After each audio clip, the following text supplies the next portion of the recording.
یہاں تک کہ اپنے آپ کو ایسی پستیوں میں گرا لیتے ہیں جس سے مزید کسی پستی کا تصور نہیں کیا جا سکتا۔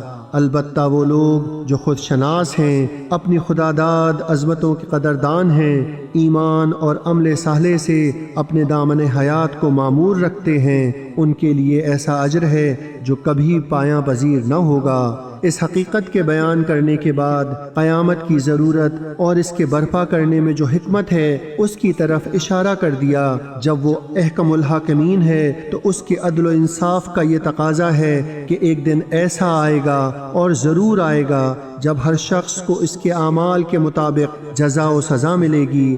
اگر ساری عمر پھول کھلانے اور ہر سمت میں چراغ روشن کرنے والا اور اس کے مقابلے میں ساری عمر کانٹے بونے والا اور اندھیروں کا بیوپار کرنے والا ایک ہی انجام سے دوچار ہوں تو اس سے بڑی اندھیر نگری اور کیا ہو سکتی ہے؟ کیا کوئی ذی ہوش اس ذات سے جو احکم الحاکمین ہے اس اندھیر گردی کی توقع رکھ سکتا ہے؟ ہرگز نہیں۔